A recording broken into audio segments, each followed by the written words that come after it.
Okay. I can tell it's been a long time since I last did this, but I'm so excited to be back. I'd totally forgotten how much I love this. Hi, welcome back to my channel. It has been months since I last filmed a video. Things have been really hectic, but like I was just saying, I had forgotten how much I enjoyed this, so I really need to kind of find time to put it into my day. Or my week. I mean, let's be honest, it's not like I daily vlog or anything like that. Anyway, today, in case you haven't guessed from the title or the thumbnail of this video, I am back with one enormous haul. I mean, you know how long it's been since I last filmed a video, so I think all of the books I've got to show you today are from April until now. So how many months is that? April, May, June, July, August, September, October. 8 months. You can only imagine how many books I have accumulated in that time. Well, I'm going to tell you actually. So it's about 45 books. So I'm going to go through them really quickly today, because otherwise I think we could be here for hours. I mean, it's going to be a pretty lengthy video as it is. So grab yourself a cup of tea and I will start sharing with you this massive pile of books that I've got down here. Now, before I do start, there are a few that I have read already and passed them on, so I don't have them here, but as usual I will put an image of the cover here, could be here, and there are some that I have read on my Kindle, so obviously again I don't have a physical copy of that, but I will do the same by putting an image of the cover in here. These are in no particular order, by the way. They have come from a combination of charity shops, probably majority are from charity shops. When they opened in April, I think I went a bit crazy, as you'll see. Now, I was going to say that I think these are all bargains, but I have been watching Books and Bargains. If you don't watch Charlotte, who is Books and Bargains, if you don't watch her channel, I will leave that linked in the description below. Anyway, she manages to get some amazing book bargains and other things as well.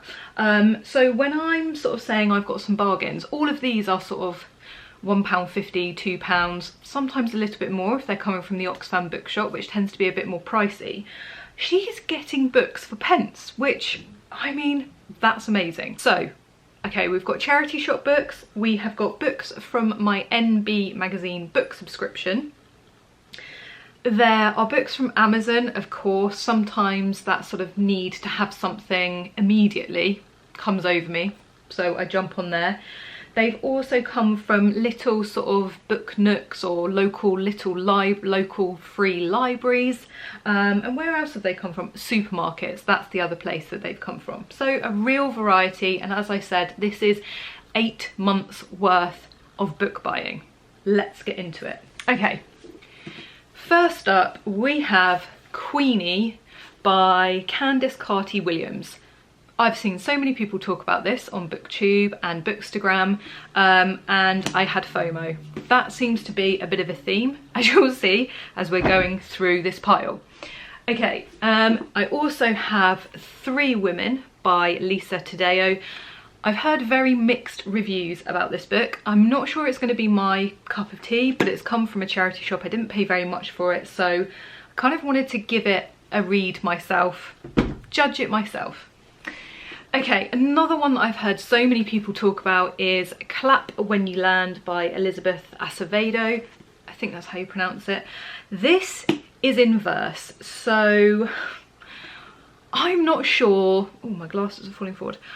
I'm not sure that this is necessarily going to be a book for me. It's definitely not in a format that I typically read or kind of veer towards, but I don't think I've heard one person say something bad about it, so I really wanted to give it a go. Then we have a book that I got earlier on in my book subscription, and that is The Mercies by Kieran Millwood Hargrave. I know very little about this, apart from I've seen versions of this with a beautiful sprayed kind of decorative edge, which, not gonna lie, I would have loved that version, but this is one of those ones where I think I'll probably pick it up if I think I'd like to read something a little bit different. Then we have another book from my book subscription, and this actually was last month's. So this is His Only Wife by Peace Adzo Medi. I know nothing about this. On the back it says an Observer, Time Magazine and New York Times Book of the Year. Should be pretty good. Don't know anything about it. Then we have another book that I actually got from the charity shop, and actually I think this is pretty new. So this is a thriller, and is it gonna focus? Hello? So is it even focusing now? Anyway, so this is That Night by Gillian McAllister. Again, I'd heard quite a lot of people talk about this, and I'm a sucker thinking that I'm getting a bargain, especially when it's a new book in a charity shop. I just veer towards it. So yeah, when I'm in a mood for a thriller, that's probably going to be next up. Then I have The Glass House by Eve Chase. Do you have, let me know in the comments below, do you ever have a list of books that you're looking to find in charity shops? This was on that list. So I was quite pleased when I saw this, although thinking about it, I know nothing about it. So it's another one of those things that I had seen people talk about and I thought, oh, I think I would like to give that a read. The font is pretty big though. Could be good to whiz through. This pile on this side has now fallen and there's only about 7 books there. God knows what it's going to be like when we carry on. Okay, next we have 3 Hours. I'm just looking here because I really don't think it's focusing. Apologies if it's not. We have 3 Hours by Rosamund Lupton. Again, I've heard so many people talk about this, most notably Emma from Drinking by My Shelf. Again, if you don't watch her channel, I will leave it linked in the description below. She absolutely loves and raves about this book. It's a thriller. I think it's based in a Somerset school, and it's about, yeah, a school that's under siege. So I'm a mood reader and a seasonal reader, and this is set in the middle of and this is set in the middle of a blizzard. So this is definitely going to be one that I'm going to be picking up in the next few months. Then we have, I feel like we're in the sort of thriller section at the moment. Then we have The Book Club by CJ Cooper. I mean, the title gives you everything you need to know about why I picked this up. And then probably, oh gosh, I sound like an old person. Then probably one of the most talked about books on BookTube, I would say, this year, or at least the second part of the year, is The Appeal by Janice Hallett. I know that this is written in a sort of multimedia format, which again isn't really something that I would typically veer towards, but I've heard nothing but good things about this. And actually I bought this for my cousin. We do a book swap a couple of times a year. I bought this for her. She's recently read it and she said once she got used to the way of writing, sort of that multimedia format, she really enjoyed it and thought the ending was brilliant. So again, I can't wait to read that. I'm going to say that about all of these because that's why they're on my bookshelf, but when on earth I'm going to get to them, I don't know. Then we have Blood Orange by Harriet Tice. This is a Sunday Times bestseller, though I would say I have heard mixed reviews about it, but I got it in a charity shop, so I thought give it a go, see what I think about it. And then another thriller, which is The Therapist by B.A. Paris. I've read nothing by this author. Then sticking with the sort of thriller theme, we have Claire McIntosh and Hostage. This sounds right up my street. I love anything that is based on anything to do with holidays, and obviously this is about first non-stop flight from Ludley, I was going to say. This is about the first non-stop flight from London to Sydney, but actually apparently someone receives a chilling anonymous note and someone wants to make sure that the plane never reaches its destination. Again, I have to be in the right frame of mind to be able to read something like this, but when I am, I'm sure this is going to be one of the first that I pick up. Talking about the sort of book swap that my cousin and I do a couple of times a year, she bought me Sarah Morgan's The Christmas Escape. I love this cover. Like I said, I'm a massive mood and seasonal reader, so definitely going to be reading this in December, and it is based in Lapland. Sounds perfect to me. Right, what have we got next? So then we have another book from my book subscription, and this is the Stray Cats of I don't know. I feel like the S is silent and so is the H, but then that means Anyway, apparently it's perfect for fans of The Beekeeper of Aleppo, which I also have on my shelf but have yet to read. I have a Jessie Burton, so this is The Confession. I quite like what they've done with the cover. Yeah, quite cute. I read The Miniaturist by Jessie Burton and really enjoyed it. Then we have another book that I picked up in a charity shop, and that is American Dirt by Jeannie Cummins. Know nothing about this, but it was £1.70 and seems to be in absolute perfect condition. I'm not even sure if it's been opened. Let's hope that's not a sign. Then I have Kristen Hanna. That was really not focusing. The Great Alone. Did I speak about this in one of my previous videos? The fact that I read... my god, what was it called? That was also on Netflix. Firefly Lane. Oh my goodness, do you know how long I've sat here trying to think what that was called? I read Firefly Lane, cried. I'm not a crier with books either, it takes quite a lot. Anyway, I read that, absolutely loved it, really moved me. So since then I've bought some more. I feel like I've shown this in another haul. If I have, I'm sorry. But I'm really looking forward to reading this because it's based in Alaska. I have a thing about Alaska. Another charity shop book, which actually definitely looks as though it's been read, but that is The Postcard by Zoe Folbig.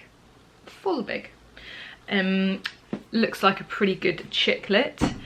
Seem to be on the chick lits at the moment. I also picked up from Tesco's Cressida McLaughlin's The Cornish Cream Tea Wedding. That's quite a mouthful. This looks very cute, doesn't it? And also I'm getting married in June, so maybe this is a nice one to read. I mean, obviously depending on how it ends. Then I have, I mean, this is an absolute beast. Actually, I should probably show you the other one first. Where is it? Okay, then I have The Seven Sisters by Lucinda Riley. Now, I know that this is part of a series, I think 7 books. And I saw the last one, I think it's 7. I saw the last one in Tesco's earlier this year and thought, oh, I'd really like to read that. Then I realised it was the last book in the series. So I picked up number 1, and then when I can't even remember where I was. I think we were on holiday in the UK, and I went into a charity shop where there was a little sort of book fair, and I found the third, I think it's the third, yeah, the third book, which is The Shadow Sister, for £2. So I have 1 and 3. Let's hope I like them. The only thing that's putting me off with those is that I do a lot of reading when I'm now going back into London, and to take that size book in my bag is going to take a lot of space. First world problem, I know. Okay, let me just pick up these. Then I have, so again, this was one I think I got from a charity shop. Yeah, I have Ruth Jones' Us 3. I loved, what was her first book that she wrote? So obviously this is Nessa from Gavin and Stacey. So if you haven't read any of her books so far, they're definitely worth it. I can't remember what the first one was called that I really enjoyed. Brilliant. Anyway, I really enjoyed the first one, so I thought I would pick up this one when I saw it in a charity shop. And then I have picked up quite a few Karen Swan books. Now, if you've seen my video on sort of auto by chick lit authors, Karen Swan is definitely one of those for me. She tends to be a bit more on the grittier side, so all of her books, she releases 2 a year, one in summer and one sort of around Christmas time. All of her books tend to be set somewhere quite exotic, abroad, and they have quite a sort of gritty, deep storyline with romance sort of built around that, if that makes sense. Anyway, so I read one of her books earlier in the year and it just reminded me how much I love her books. So I then went on a little bit of a buying spree and I picked up The Spanish Promise, which was obviously one of her sort of more summery ones. So this one is obviously set in Spain. I also picked up The Hidden Beach. So this one is based in Stockholm, which again is a place I've always really wanted to visit. Both of those are quite summery, but I am currently reading her latest sort of winter release. I think it may have come out last week, and it's called Midnight in the Snow. I'm reading that at the moment. I'm about halfway through and really enjoying it. So that one is actually based in Austria, in Zellamsee.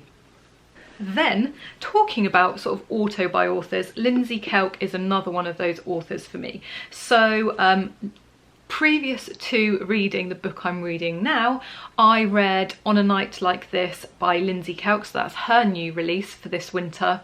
Absolutely loved it. Gave it 5 stars, which I haven't done probably since the beginning of the year. Loads of 4 stars. It hasn't been that bad, but it takes a lot for me to give 5 stars and I absolutely whizzed through it. So when I saw In Case You Missed It by Lindsay Kelk, which I think might have been her release, was it last year? I can't believe I hadn't picked it up. Yeah, last year. When I saw it in a charity shop, I had to pick it up. It's just it's one of those books. She's one of those authors that you know you can always rely on, a bit like Karen Swan, but for different reasons. So for Lindsay Kelk, it's very much an escape. It's very chilled, very feel good, always with a happy ending. You know, if you're wanting that, Lindsay Kelk is the author for you. Talking about chick lit, I also picked up Lucy Diamond. None of these are focusing, are they? I also picked up Lucy Diamond, The Promise. I think I've got a couple of her other books on my shelf that I just haven't read yet. But again, I do really, really like Lucy Diamond as an author. She is another one of those kind of feel-good chick lit authors. I picked up The Flip Side by James Bailey. Again, this was one of those books that I've seen people talking about. This is set around New Year's Eve, so you never know. Maybe I'll read it at the end of the year. Okay, we're getting there now. On to more of the hardbacks. So this was another book that I got within my book subscription. So this is Patience by Victoria Scott. And actually, so this is about a family and a mum who have devoted their lives to caring for their disabled younger daughter. So a very different story. We don't hear a lot about sort of that side of things in books, so I'm keen to give that a read. And I also picked up Libby Page's new book, The Island Home. Look how lovely this cover is. I love the colours. So I think you would have heard me say that I absolutely loved The Lido by Libby Page. So when I saw she had a new book out, I picked it up. But again, why I've bought it in hardback, I don't know, because to me this looks quite summery. So this is based on the Isle of Kip in Scotland. The cover suggests that it's going to be quite summery to me, so I bet I don't even get around to reading it until next spring, summertime. Another book that I picked up because I've basically heard so many people talking about it is The Paper Palace by Miranda Cowley Heller. I think that's how you pronounce it. Again, this typically wouldn't be a book that I would probably have sort of naturally been drawn towards, but loads of people were chatting about it and actually it did sound quite interesting. Then another book that I got in my book subscription is The Dictionary of Lost Words by Pip Williams. Again, how pretty is this cover? So yeah, this is all about how the word bondmaid was discovered missing from the Oxford English Dictionary in 1901, and this is about the story of the girl who stole it. I do quite like that about book subscriptions, is that you will be sent books that you wouldn't necessarily have picked up yourself. Now there are pros and cons to that, and I must say that there are probably quite a lot of these left on my shelf that I haven't read, but I really hope I will get around to it, and maybe I will try and every third book maybe I should read one of those, just to push me a little bit more and get some of those off my bookshelf. And I have one more actually in person to show you. I told you there are a lot. There are more I've got to share with you, but I just don't have them in kind of physical copy. And this is Richard Osman's second book in the series. So this is The Man Who Died Twice. So this is the second book after The Thursday Murder Club, which you know I absolutely loved. Michael bought this for me, so again, I'm very keen to get stuck into this. This is one that I feel as though that it's kind of the right type of book for this time of year. Okay, let me get my phone, because the others are books that I have read but have since kind of passed on, because obviously I don't keep anything on my shelf that I've pretty much read, or they are on my Kindle. So let me do the Kindle first, because obviously I've already told you about On a Night Like This by Lindsay Kelk, which I can thoroughly recommend if you're looking for a wintry chick lit. And also at the moment I'm reading Midnight in the Snow by Karen Swan, about halfway through that, and I'm really enjoying it so far. I also have The Arctic Curry Club. I've never heard of the author before, and even now I can't think who it is. Maybe it's a debut. Anyway, it was on NetGalley, and I've got to be honest, the title just grabbed me. I love curry, and the Arctic seems kind of the perfect seasonal backdrop for this time of year, so I was drawn in. Also the cover looked lovely, and I've recently been approved for, going for something a little bit different here now, but Lucy Foley's new book, which is out in March, and it's called The Paris Apartment. So I read, oh, which one was it that I read? Not The Hunting Party, what's the other one? I read one of her books earlier this year, the really famous one that now the name has completely gone over my head. I enjoyed it, so I'm keen to kind of give that one a read and see what it's about. Now, some other ones that I have read but don't have here are They Both Die at the End by Adam Silvera. I saw that in Tesco's. I'd heard quite a few people talking about it. It sounded quite different. I quite liked the concept. So it's basically about in life, in this particular world, you receive a text message on the morning of the day that you're going to die. And so this book follows the story of two guys, quite young, 18 I think, who basically get that text message and then try to live their life to the full for that 24 hours. What else did I have? I finally got my hands on The Unhoneymooners, and it didn't disappoint. So this is one of those elusive books that I have heard so many people talk about, would be right up my street, but have just never come across it in a charity shop. I would say I had been looking for about a year. My mum was even looking for it. She couldn't find it either. And anyway, for our anniversary, Michael actually bought it for me, and I read it straight away and I loved it. It fully deserves the hype. And I'd be keen to read other books from the authors, Christina Lauren. I also read my first Ruth Ware book. So I read The Woman in Cabin 10. I got that from a charity shop. Now I've passed it on again. I also read another great chick lit book. I read The Layover by Lucy Walden. That was definitely one of those ones that Bookstagram made me do it. Again, I love anything that is sort of based around holidays, travel. Also hauled The Pull of the Stars by Emma Donoghue. Now, I think that this is actually Victoria, from What Victoria Read. I think it's her favourite book of the year so far, if I'm right. And I was really keen to read it. It wasn't a book for me, and I think this just shows, doesn't it, that everyone takes something different from a book. What might be someone's absolute favourite just might not work for someone else, and that was kind of the situation here. But I think I got about halfway through it and then I DNF'd it. I also read One Morning, One Moment, or was it the other way around? Anyway, I'll pop the cover here. So this is by Sarah Rayner. I found it for 99p in the Oxfam bookshop, and the description of the story sounded so interesting. So it's basically all based around a man who has a heart attack on a commuter train from Brighton into London one morning, and the impact that that has on 3 people in the carriage with him. Now, this is one of those things where the cover does not reflect the story whatsoever. It's the most sort of non-descriptive cover ever. What you take from it, I don't know. But the book was so sad. Not in a Firefly Lane sad, more in a I'm not sure I can carry on reading this. I pushed through and I did finish it, but it's not one of those books that I'd recommend necessarily. Luckily it was a charity shop purchase, so I didn't really waste much money there. So that is the huge number of books that I seem to have hauled since April. I mean, that is a long time, isn't it? I was thinking about this. I was looking at my bookshelf, which now looks an absolute mess because pretty much most of it is on the floor down by my feet. But I was thinking that really I have a lot of books that I haven't read. And what I should now do is do a 1 in, 1 out policy. But will I?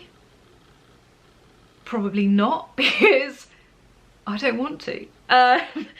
Like I said before, you know, there are worse things that we could be buying than books. I feel they're educational, they allow us to escape, and at times when life is really hectic, or, you know, an aspect of your life is quite stressful or not going as you want, I delve into books to take me away from that, rightly or wrongly.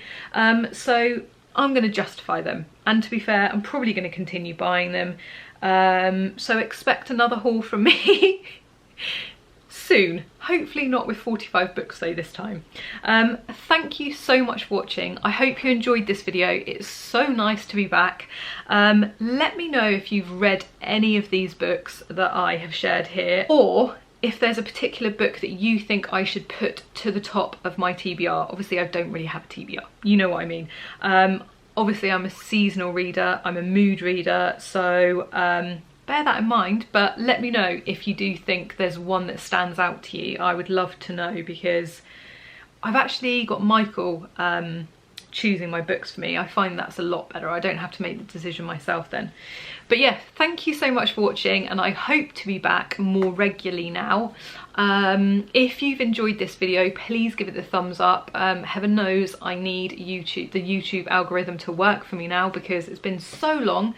I probably don't even exist anymore. And I hope to see you again back here very soon with my next video. Take care. Bye.